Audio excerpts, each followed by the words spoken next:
Elisha, அதற்கு Elisha, உம்மிடத்தில் உள்ள ஆவியின் வரம் எனக்கு இரட்டிப்பாய் கிடைக்கும்படி உங்க வேண்டுகிறேன். மேல இருக்கிற ஆவியின் வரம் எனக்கு இரட்டிப்பா வேணும். என்ன கேட்டா? இந்த அபிஷேகத்துல இருக்கிறவங்களுக்கு என்ன தேவைன்னு கேட்டா இன்னும் கொஞ்சம் அபிஷேகம் தேவைன்னு. பாடுறவங்க கிட்ட எப்பவுமே துதி வீரன் கிட்ட போய் என்னப்பா உனக்கு வேணும்னா இன்னும் கொஞ்சம் துதிக்கணும், டைம் தாங்க. கீபோர்டு வாசிக்கிறவன் நல்ல கடவுளுக்காக வாசிக்கிறவன் உனக்கு என்னதான் வேணும், கொஞ்சம் இப்ப லேட்டஸ்ட் கீபோர்டு வாங்கி கொடுங்கன்னு கேட்பான். ஆமென். அல்லேலூயா, அல்லேலூயா.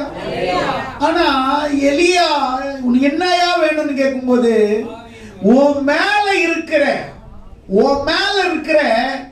ஆவி எனக்கு இரட்டிப்பா வேணும். சரி.